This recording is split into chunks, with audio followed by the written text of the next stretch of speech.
Good.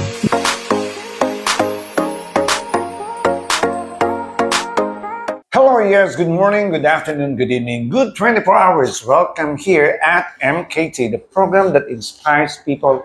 Once again, this is your host, Dr. Kenneth Guy, Kembao Salbaso saying, Mabuhay and welcome to my program. Of course, this program is inspiring storyline segments wherein I interview people to be inspired. Siyempre, at siya rin ma-inspired at kayo watching where you are, just relax and be inspired. Alright, without further ado, I would like to welcome here at MKT my special guest, a renowned choreographer, a very low-profile person, a person with humility, and very talented or even gifted. Let's welcome here at MKT once again, Mr. Omer Fajardo. Good evening. Good evening Welcome po. to my talk show. Please tell your name and then greet our viewers. Yeah. Hi po sa lahat. Ako po si Omer Fajardo, isa pong dance artist and choreographer po. Galing ako ng grupo ng Perlas ng Silangan. Kami po yung mga competitor sa mga bago po. Kami yung 2010 na unang-unang grand finalist ng Showtime. Then yung sa DCSIT, that is my partner Gianna. Yun po yung aking background. Ayan, Sir Omer, natutuwa ko kasi nasundan kita years back or decades. You are consistent in a sense that when it comes to a gift, I would say you are gifted as a choreographer. My question is always, why this man is so good? Why do you think you are so good and gifted? Why? Sa akin kasi, simple lang naman po yung ginagawa ko eh. Tinutuloy ko lang yung gusto ko, yung passion ko bilang dance artist or choreographer. Then, kasi kapag meron ka kasi, sa alagyan mo lang din ng puso. Choreography, okay. Pero madali ba yun? Hindi madali maging choreographer. Kasi, ngayon, sa panahon ngayon, hindi ka makakagawa ng choreography mo kapag wala kang sariling music. Sa ang tingin mo, ang musika ay kadugtong ng hininga ng iyong damdamin para makagawa ng isang magandang choreography. Yes, importante po yun. Nung araw kasi, noong 90s, halimbawa, like na Street Boys, UMD, Maneuvers, meron silang mga album na inaabangan para magkaroon sila ng choreography. Ngayon, sa panahon ngayon, importante na marunong kang gumawa ng sarili mong music. Yung musicality mo. Masaya ng musika sa choreography. Istorya muna na gusto mong gawin o musika muna para gawin ng istorya? Storya muna, syempre. Number one, storya muna. Kasi pag may istorya kasi, sa kahit anong bagay, mapala pelikula, or mensahe ng musika. You're talking about story muna. Saan makukuha ng hugot ng istorya? Sa buhay mo? O sa istorya na sa paligid mo? Minsan sa sarili mo rin eh. Ako sa sarili ko lang eh. Almost sa sarili mo? Sarili ko kasi wala akong inatupag kundi sarili ko lang muna. Ayoko ng istorya ng ibang tao. Kumbaga, sarili ko muna. Bago ko, depende siguro. Bawa sa movie, minsan kumukuha din ako ng istorya sa movie. Yung mga napapanood ko lalo sa mga K-drama, yan, meron. Naniniwala ka ba ang buhay mo, buhay ng iba, minsan nagtutugma at nagkakaroon ng tinatawag na storyline? Yun. At sa paggawa ng being a choreographer, sa tingin mo ba, ano ba ang mahalaga talaga? Pinakamahalaga? Yung istorya mo o yung napakagandang musika para magkaroon ng isang magandang choreography? Yung number one kasi, para sa akin yung istorya kasi. Kapag meron kang magandang istorya, meron kang magagawa magandang musika. Yung magandang musika na yun, kapag ginusto ng pandinig mo, makakagawa ka ng magandang choreography. Wow! Yung kasi yung number one. Kasi, story, music, choreography. Yes. Wow. Magkakaduktong kasi yan eh. Tapos parang pusod na magkadugtong. Opo, ganun. Kasi pag nakakagawa ka ng magandang choreography, andyan dyan yung impact ng tao eh. So you're creating a big impact to the community people na na-appreciate nila. Kasi ako ganito ko sumayaw eh. Ayokong sumayaw na para sa sarili ko. Sasayaw ako para sa kanila. Kasi sila yun eh. Sa kanila ka nag-i-entertain. Sila yung gusto mong makuha eh. Kapag sumayaw ka para sa sarili mo, maraming emotion. Gusto mo silang makuha. Makuha. Attention. Yung attention nila. Kasi ganito yan eh. Magandang bagay na gusto mo makuha ang kanyang attention. Opo. Ano ang purpose? Para malibang o para ma-transform ang buhay nila? Ma-transform syempre. Kasi ganito yan eh. Kailangan kasi, wide yan. Visual kasi ang sayaw eh. Ah, Ngayon, pag gumawa ka ng choreography na lot of visualize kasi, visual siya sa tao, nakikita niya lahat. Kumbaga sa letra M, mas nababasa nila. Maganda yun para sa kanila. Yung impact minsan, doon mo nakukuha yung mga palakpakan ng tao eh. Saka yung emotion, alam mo, meron kasi dalawang emotion yung nanonood eh. Yung tahimik bilang, wow. Meron naman yung talagang sumisigaw, natuwa lang. Meron kasing ganun. Pero mas maganda kasi yung impact na yung nasa huli yung palakpak. Yung impact na natapos yung sayaw. Like ko nararanasan niya. Like yung sayaw namin sa Perlas Silangan. Meron kaming choreography na ginawa yung Muslim dance, ginawa namin modern. Although na nakikita nila yung pagkapigiging Pilipino namin eh. Naging Pinoy natin. Alam mo, yung nasa huli yung palakpak. Yung tulala muna sila eh. Pagkatapos ng sayaw. Bilang, marinig mo yung paisa-isa hanggang sa dumami. I don't know kung ikaw yung nasabihan ko that time. Ang ganda kaya yung parang yung cultural dance natin na Muslim, turn yourself into a modern. Yes, ako Hindi po ko alam yung... kung nasabi ko sa iyon o kung ikaw sinabihan ko. I do not know if you may recall, pero may sinabihan akong choreography. Yes, yung... Parang sinabihan kita, ikaw Opo, yata, yung I first remember. first interview. Oo, parang interview niya sa sabi akin. nun. Naalala ko yun, ginawa mo pala yun. Ginawa ko po yun. Kasi meron akong... Naging inspiration ko rin kasi yung mga movie ng Pilipino dati na like yung kay Fernando Po Jr. Doon ko rin nakuha yung pangalan ng grupo ko na Perlas ng Silangan eh. Pero ano kaya kalalabasan ng choreography na Batang Quiapo? Pwede rin. Actually, meron akong mga nakaka-compete nung time na yun sa Manila kasi nakita ko rin sila sa Mega Talent. Pero kami yung unang-unang Pilipino na gumawa ng sariling atin eh. Na nilalaban kasi mostly hip-hop, international music. Yes. Puro sila international music, ako hindi.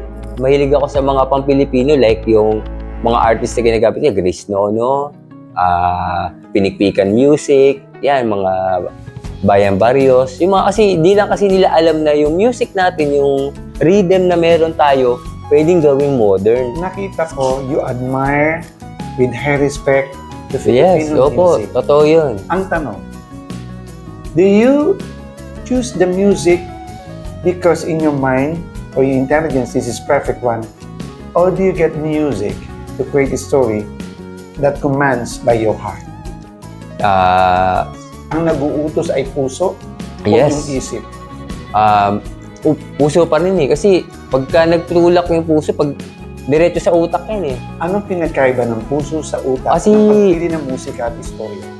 Kasi yung puso kasi, yun kasi nagbibigay ng damdamin talaga sa lahat Damdamin eh. at buhay. Yung buhay, yung parang kulay. Kasi yung utak, siya na lang yung magdidireksyon yung lahat eh. Sa nakikita ko, parang well-experienced ka. Ilang taong ka na as a choreographer? Matagal na, nag-start ako. Naging choreographer ako, Dalawang dekada ka na yata. Opo, hindi lang. 17 years old ako nung nagsimula. Noong time kasi na yun, na-challenge kasi din ako sa choreographer ko. Sa yung nagturo sa akin. Pag tinalo mo ako, bibigyan kita ng isang sayaw sa isang competition. Pag tinalo mo ako, ikaw na yung papalit sa akin. Mahilig ako sa challenge eh. Ina-accept ko lahat eh, kahit ano pa yan. Sige pag ako natalo kita, tinalo ko talaga siya eh. Nakita ko, you are always facing the challenges. Yes, lagi naman po. Ang tanong,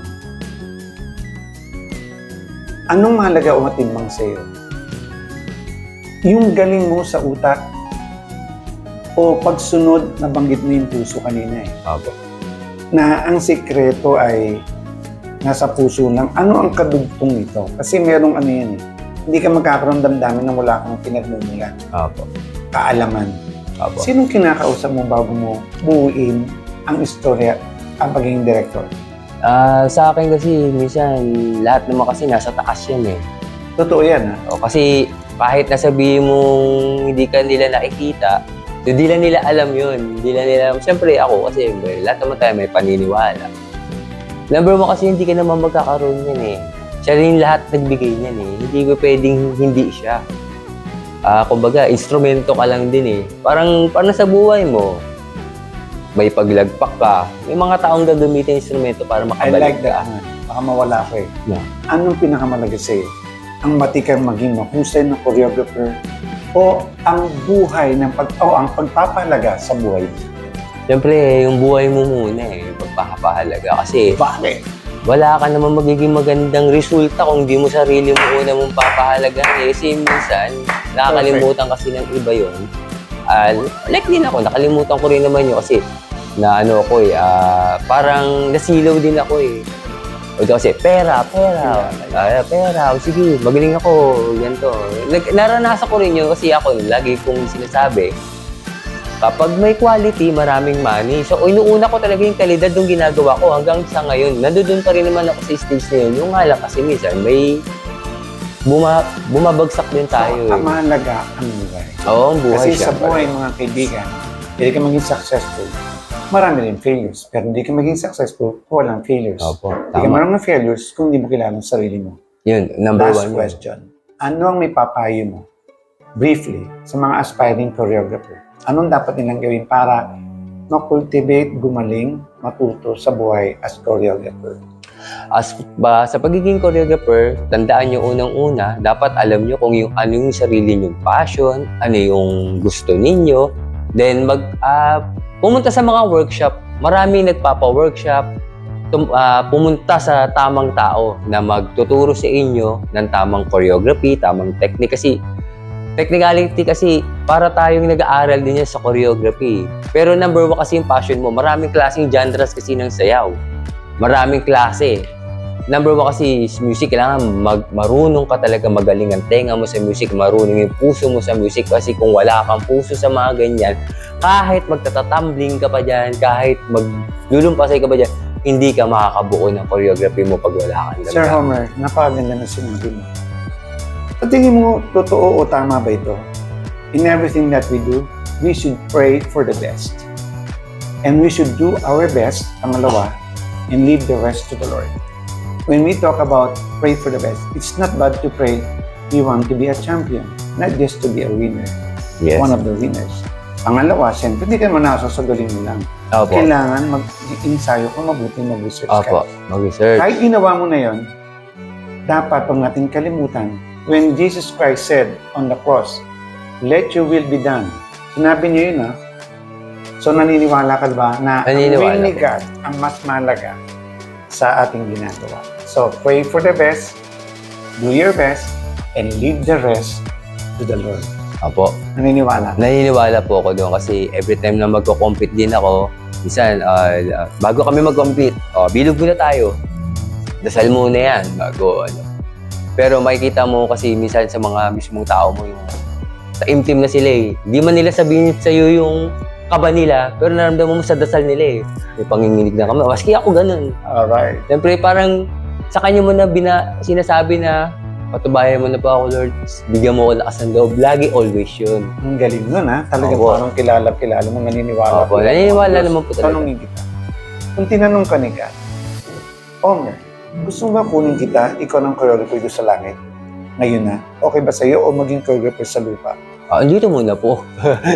marami pa ako gustong gawin dito. Huwag muna doon. Nakakatawa, no? Sa Hindi kanila. parang takot tayong mawala sa mundo. Pero kung malalaman natin ang kalangitan, ay napakaganda. Opo. Well, thank you very much, Sir Omer. Ang galing-galing.